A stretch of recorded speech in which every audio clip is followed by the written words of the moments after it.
Este equipo está conformado por Rivera Ayala Paloma Guadalupe, Arriola Vargas Abril Elizabeth, Benítez Montenegro Mónica Rebeca, Mejía Gutiérrez Abraham Jesús y Vadillo Martínez Guadalupe Shirley, estudiantes de la Facultad de Medicina en la Universidad Autónoma de Durango del Grupo Tercero C, hablando sobre córtex cerebral para la clase de Neuroanatomía 2 impartida por el Dr. Jesús Adrián Cifuentes. Hola, mi nombre es Abril Elizabeth Herrera Vargas y yo les voy a hablar sobre la introducción y las capas del córtex cerebral. Bueno, para poder comenzar este tema debemos de saber que el córtex cerebral es el órgano del pensamiento. Este constituye el aislamiento de las funciones intelectuales que nos caracterizan como humanos y que hacen de nosotros individuos únicos. El córtex cerebral es una densa agregación de somas neuronales que oscila entre 2 y 4 milímetros de espesor y forma una superficie de los hemisferios cerebrales.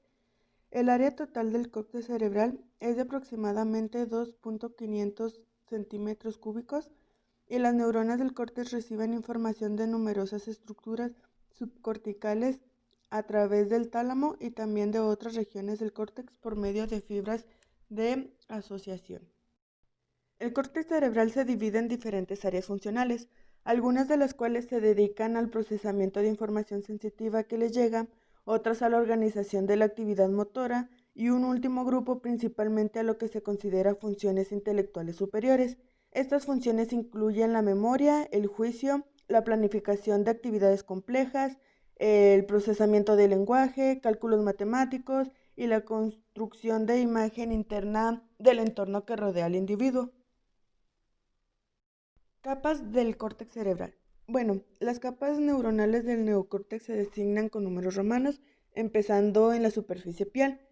En el neocórtex se distinguen 6 capas, pudiéndose subdividir algunas de ellas de acuerdo en sus características arquitectónicas. Bueno, tenemos la capa 1, que es la capa molecular, y esta contiene pocos somas neuronales y consta principalmente de axones que discurren paralelamente a la superficie cortical. La capa 2 es la capa granular externa. Se compone de una mezcla de pequeñas neuronas denominadas células granulares y neuronas algo grandes llamadas células piramidales, y esto es por su forma del soma. La capa 3 es la capa piramidal externa. Contiene principalmente células piramidales de tamaño pequeño y mediano, junto con algunas neuronas de otros tipos. La capa 4 es la capa granular interna. Esta consta exclusivamente de neuronas estrelladas espinosas y neuronas estrelladas no espinosas. La capa 5 es la capa piramidal interna. Consta predominantemente de células piramidales de tamaño mediano y grande. Y la capa 6 es la capa multiforme y contiene múltiples tipos de neuronas que incluyen algunos somas piramidales y fusiformes. Mi nombre es Mónica Rebeca Benítez Montenegro y yo les voy a hablar sobre 3 temas importantes de córtex cerebral. Pero empezaremos con neurotransmisores del córtex cerebral. Existe una gran variedad de sustancias neuroactivas asociadas a las neuronas del córtex cerebral, pero entre ellas destacan el glutamato, el aspartato y el GABA. Las células piramidales son las neuronas eferentes del córtex cerebral, predominantemente glutamatérgicas y excitan a las dianas a las que se dirigen. La mayoría de las interneuronas del interior del córtex cerebral son GABAérgicas y son inhibidoras.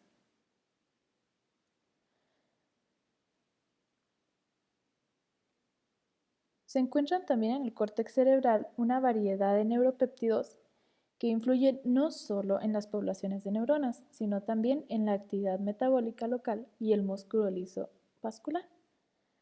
Las monoamidas más importantes del córtex cerebral son la noradrenalina, la dopamina y la serotonina. Ahora les voy a hablar sobre los tipos de neuronas del córtex cerebral. Existen 2, las células piramidales y las neuronas del circuito local. En las células piramidales, el tipo más frecuente de neurona en el córtex cerebral es esta. Las células piramidales se caracterizan por 1.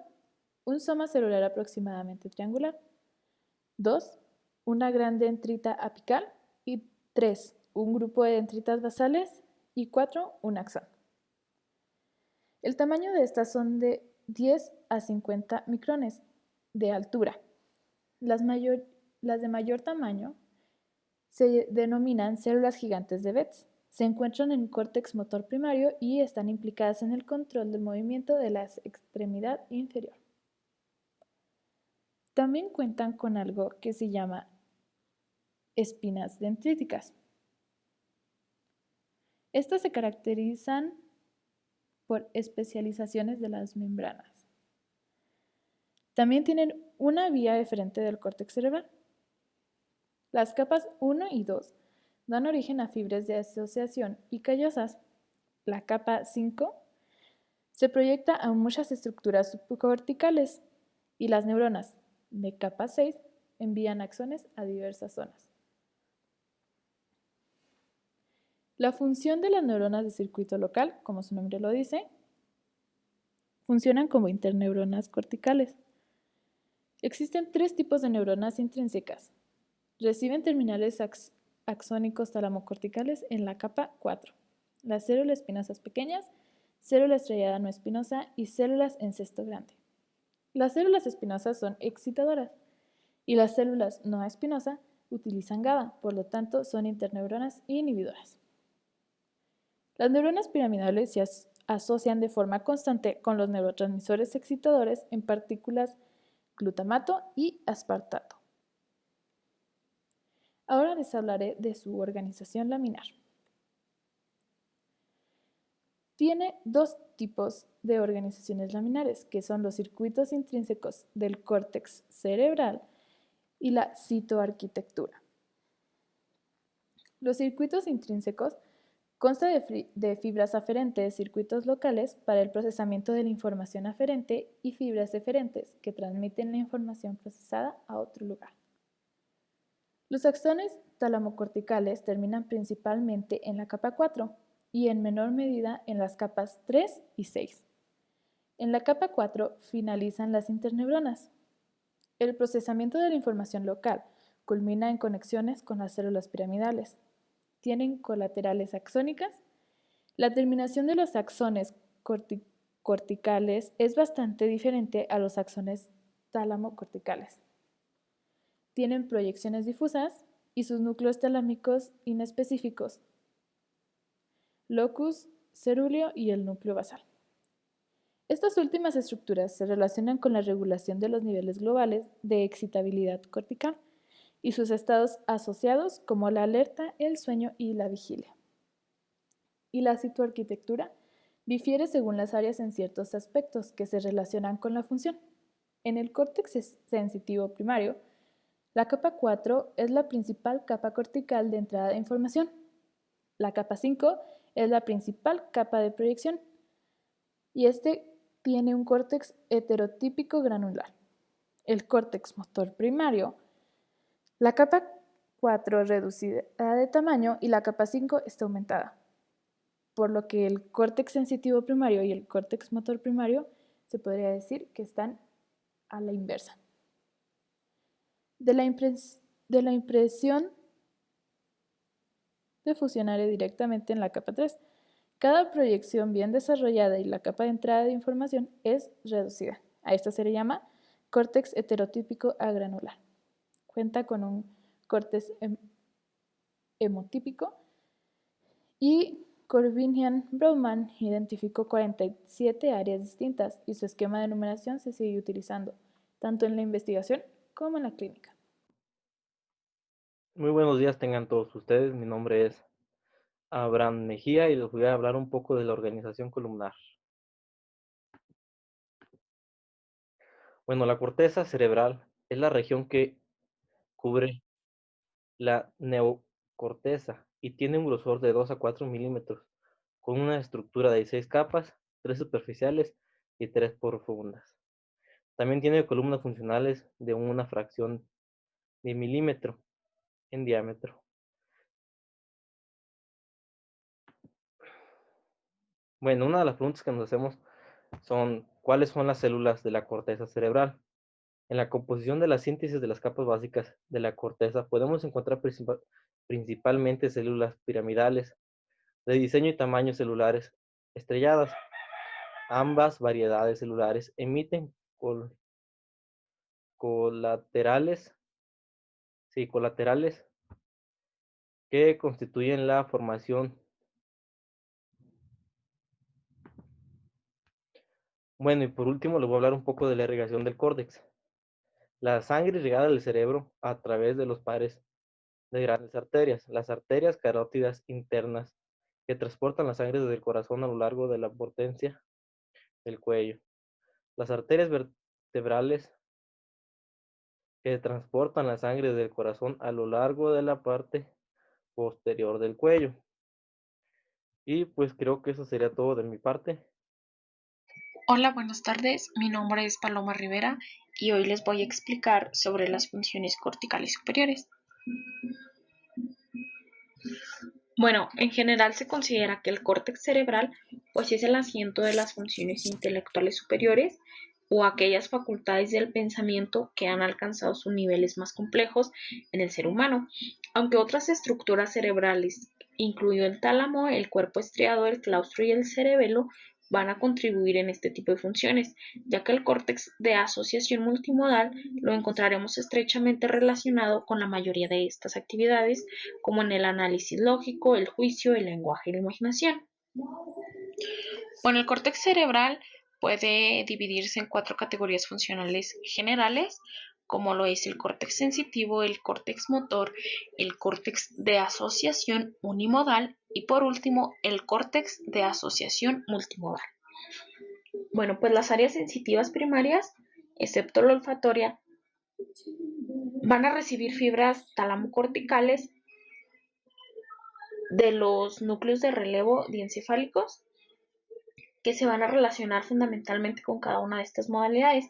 Por ejemplo, el complejo ventral posterior del tálamo se va a proyectar al córtex somatosensitivo primario en las áreas 3, 1 y 2 de Brodmann.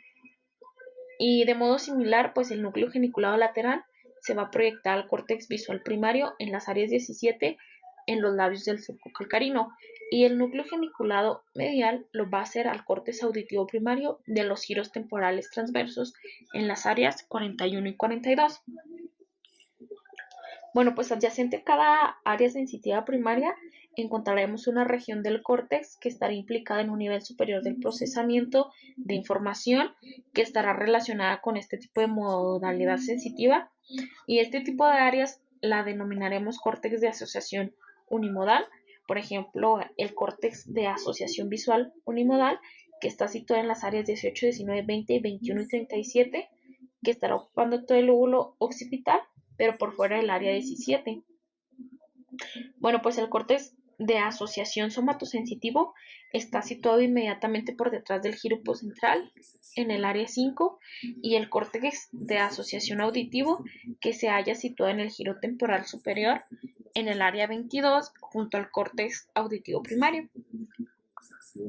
Bueno, pues las áreas sensitivas primarias se van a proyectar por medio de fibras corticales a las correspondientes del córtex de asociación, es decir, las áreas 3, 1 y 2 al área 5, y el área 17 a las áreas 18 y 19, y las áreas 41 y 42 irán al área 22. Bueno, pues este tipo de porciones restantes del córtex cerebral que no tienen función motora, pues se van a clasificar como córtex de asociación multimodal, ya que este tipo de áreas va a recibir información de diferentes modalidades sensitivas y van a crear una experiencia completa pues en nuestro entorno.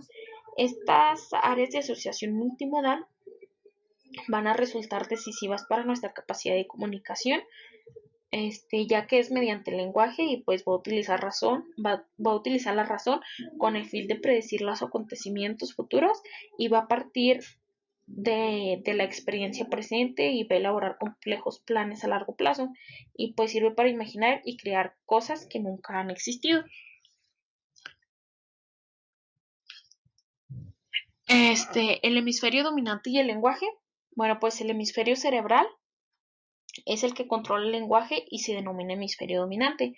Bueno, pues en la mayoría de los individuos las funciones lingüísticas son procesadas en el hemisferio izquierdo y como prueba del predominio de este lado, pues las lesiones cerebrales van a afectar negativamente al lenguaje y se van a encontrar en el hemisferio izquierdo. Esto es aproximadamente el 95% de los casos, ya que en casi todos los individuos diestros y aproximadamente la mitad de los zurdos, el hemisferio izquierdo es dominante. Bueno, pues el hemisferio cerebral derecho en la mayor parte de la población general es denominado hemisferio no dominante. Bueno, en general, pues el lenguaje es la facultad de comunicación mediante símbolos organizados según un sistema gramatical, ya que puede escribir cosas y sucesos y expresa ideas. En los humanos los sentidos de la vista y de la audición pues se van a encontrar estrechamente relacionados con el lenguaje, pero este va a trascender a sí mismo en cualquier sistema sensitivo particular. La capacidad lingüística puede alterarse de forma selectiva por una lesión cerebral y esto ocurre en la unión parieto-temporal o también en dado caso en el lóbulo frontal o también puede darse incluso en cambios nulos o escasos en los sentidos de la vista y de la audición. Bueno, pues estos deterioros se van a denominar afasias centrales, ya que aparecen y dañan los centros del lenguaje o la conexión de los centros del lenguaje. Y van a reflejar más que nada un trastorno de la comprensión o de la formulación del lenguaje o en dado caso un trastorno de la audición, vista o control motor. Tenemos también lo que es la afasia de Wernicke y la afasia de Broca. Bueno, pues estos dos tipos clásicos de afasia central pues son la afasia de Broca y la afasia de Wernicke y pues son lesiones en el área de Broca y en el área de Wernicke de los centros del lenguaje del encéfalo. Bueno, pues la afasia de Broca también se denomina afasia expresiva o afasia no fluente. Esta consiste en una pérdida de la capacidad para hablar con fluidez y las lesiones que producen este déficit las localizaremos en el giro frontal inferior del hemisferio izquierdo y principalmente en las áreas de Brodmann 44 y 45. La afasia de Wernicke pues es un defecto fundamentalmente de la comprensión más que de la expresión del lenguaje y este déficit se observa después de una lesión de los giros supramarginal y angular. Este está situado en las áreas 37, 39 y 40 de Brodmann y en la parte posterior del giro temporal superior en el área 22 del hemisferio izquierdo. Bueno, los pacientes con la forma más grave de afasia de Broca son incapaces de hablar, o sea, tienen mutismo, y aunque son capaces de deglutir y de respirar normalmente y de emitir pues sonidos brutales, su problema no es una parálisis del aparato fonador, sino más bien se trata de una dificultad para transformar un concepto o pensamiento en una secuencia de sonidos significativos. Bueno, los casos más frecuentes de afasia de Broca son los tumores y la oclusión de las ramas M4 frontales de la arteria cerebral media y una afasia leve sin otro déficit pues va a indicar que el daño solo va a afectar a las áreas corticales, pero sin embargo pues este tipo de afasia plenamente se va a desarrollar en el córtex insular y pues en la sustancia blanca subyacente. Y en la afasia de Wernicke o también llamada afasia receptiva o fluente, pues aquí los pacientes son incapaces de comprender lo que se les dice, o sea, no pueden leer, tienen alexia y no son capaces de describir un lenguaje comprensible, tienen agrafia y exhiben un habla parafásica y no fluida. Bueno, la afasia de Wernicke pues puede ser consecuencia de la oclusión de las ramas M4 temporal y parietal de la arteria cerebral media. Además, pues puede ocasionar hemorragias en el tálamo o tumores talámicos. También puede producir una afasia de Wernicke al extenderse lateral y caudalmente hasta invadir la sustancia blanca subcortical. Y si este daño pues afecta a las radiaciones ópticas, pues va a haber una hemianopsia homónima contralateral y pues va a ir acompañada de otras discapacidades que vaya presentando el paciente conforme se le va desarrollando este tipo de afasia. Bueno, pues tenemos también lo que es la fascia de conducción y la fascia global. La fascia de conducción, pues, es por la interrupción de las conexiones que van a unir las áreas de Broca y las áreas de Wernicke. Y en este trastorno, pues la comprensión va a ser normal y la expresión va a ser fluida, pero el paciente va a presentar cierta dificultad para transformar lo que alguien le ha dicho en una respuesta apropiada. También se va a presentar lo que es un trastorno más profundo y se le va a llamar fascia global. Esta se produce cuando la oclusión de la carótida interna izquierda o de la porción más proximal de la arteria cerebral media en el segmento M1 causa una lesión que invade las dos áreas, tanto la de Broca como la de Wernicke, y va a presentar pérdida de lenguaje y pues va a ser prácticamente completo.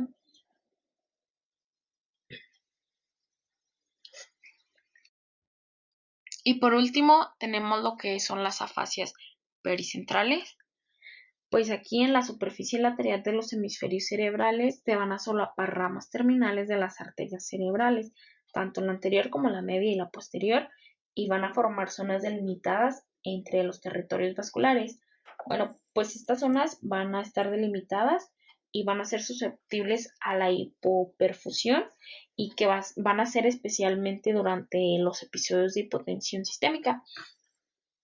Aquí la perfusión inadecuada de las zonas delimitadas pues va a dar lugar a la aparición de infartos limítrofes.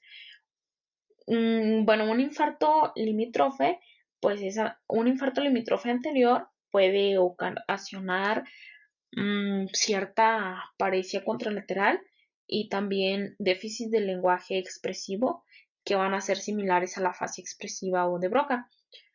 O un infarto limítrofe posterior puede ocasionar lo que es un déficit parcial del campo visual, un déficit del lenguaje receptivo y va a ser parecido a lo que es la fascia receptiva de Wernicke. Bueno, pues en conjunto este grupo de trastornos del lenguaje pues se va a denominar más que nada afasias pericentrales, ya que van a aparecer lesiones fuera de los centros del lenguaje y van a estar afectando las proyecciones desde los centros del lenguaje a otras regiones del encéfalo. Aquí los déficits del lenguaje por afasias pericentrales pues van a ser parecidos, pero pues no tan graves como en el caso de las afasias centrales. Además, a diferencia de las afasias centrales, en las que típicamente se pierde la capacidad de repetición, en las afasias pericentrales normalmente se mantiene la capacidad de repetición.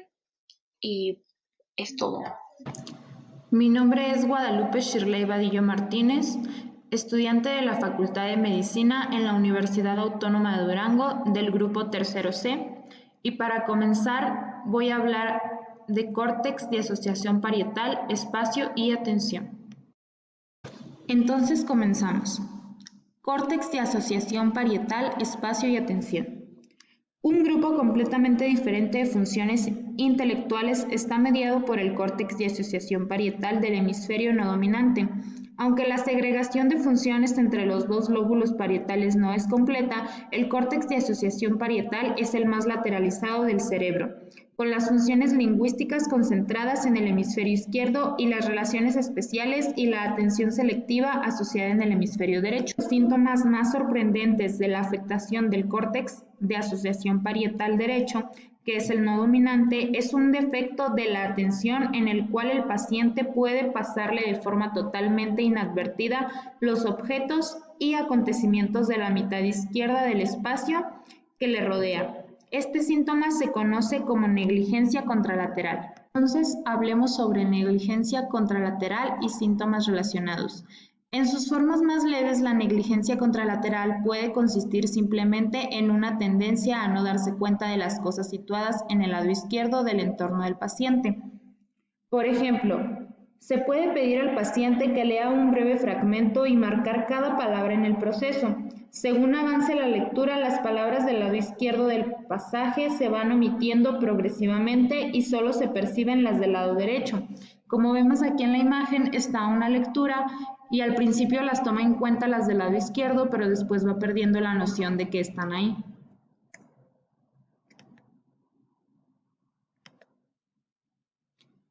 Ahora, otro método de demostrar una negligencia contralateral consiste en dibujar un círculo y solicitar al paciente que anote los números de la esfera de un reloj. Generalmente, el paciente con una lesión parietal derecha, que es el lado ipsilateral de la lesión, descuida el lado izquierdo, que es el contralateral del círculo. Como vemos igual aquí en la imagen, al principio pues están los números del lado derecho y del lado izquierdo no hay nada porque del lado izquierdo no lo percibe.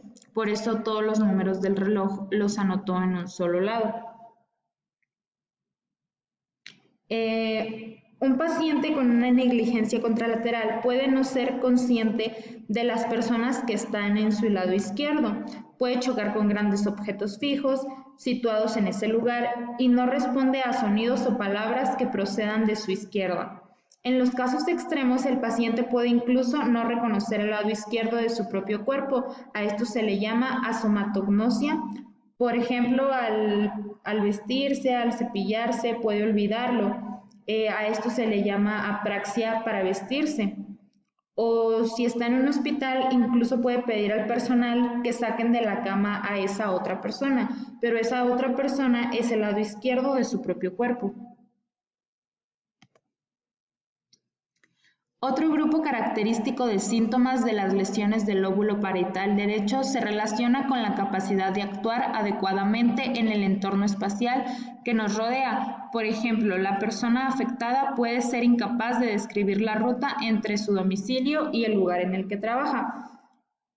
Igual como vemos en esta imagen, el médico trazó la ruta de cómo debería ser y el paciente trazó su ruta de cómo él cree que es, pero pues podemos darnos cuenta que es totalmente diferente y está errónea la del paciente porque no puede detectar bien.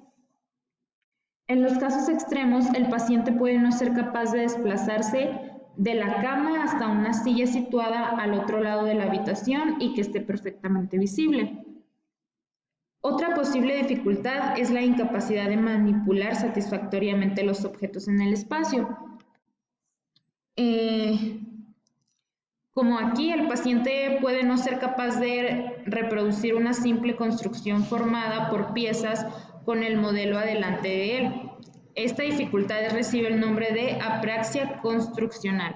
Como vemos, pues aquí el dibujo, esta imagen, pues está el modelo como debe ser en la parte superior y en la inferior está como lo construyó el paciente. Y aún teniendo la imagen de cómo debía haber quedado, el paciente no lo percibe y lo hizo como está en la parte inferior.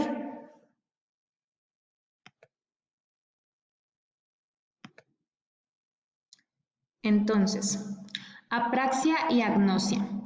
La apraxia es una alteración del control motor que puede producirse después de la lesión del córtex de asociación parietal del premotor o del motor suplementario. En este trastorno no hay parálisis de músculos o extremidades individuales y la fuerza muscular puede no estar disminuida. No obstante, el individuo afectado es capaz de coordinar los músculos para realizar una conducta compleja. Aquí, por ejemplo, un paciente puede reconocer visualmente un martillo, puede nombrarlo, explicarlo, para qué se usa y hasta tiene la fuerza suficiente para usarlo. Pero es incapaz de mostrar cómo se utiliza para clavar un clavo. La apraxia puede afectar a los músculos de la fonación, quedando por ello dificultad en el habla. Ahora, la agnosia es un término general que se emplea para describir un gran conjunto de trastornos superiores de la percepción sensitiva. Las agnosias suelen limitarse a una modalidad sensitiva única y se caracterizan por la dificultad del paciente para reconocer estímulos sensitivos completos. Aquí por ejemplo, la agnosia, por ejemplo, caras o letras en la modalidad visual o melodías o palabras habladas en la modalidad auditiva. En clínica, estos déficits se nombran generalmente según la percepción sensitiva lateral, como por ejemplo la agnosia visual es la incapacidad para reconocer un objeto familiar con la vista, o mientras que la agnosia auditiva es la incapacidad para reconocer ruidos o sonidos. También existen numerosas variantes de este cuadro general. Este tipo de déficit se extiende también al sentido del olfato, que es agnosia olfativa, sería el sentido del gusto, que es agnosia gustativa, e incluso la incapacidad para identificar los colores, que sería la agnosia cromática. Las agnosias no son una pérdida de la sensibilidad primaria, que sería pues el tacto, vista, oído, sino más bien una pérdida de la capacidad para interpretar la sensación. Son producidas generalmente por lesiones de áreas específicas de las modalidades del córtex de asociación sensitivo. Ahora, córtex prefrontal. La otra región importante del córtex de asociación multimodal corresponde a la gran superficie situada delante del córtex motor primario y el premotor.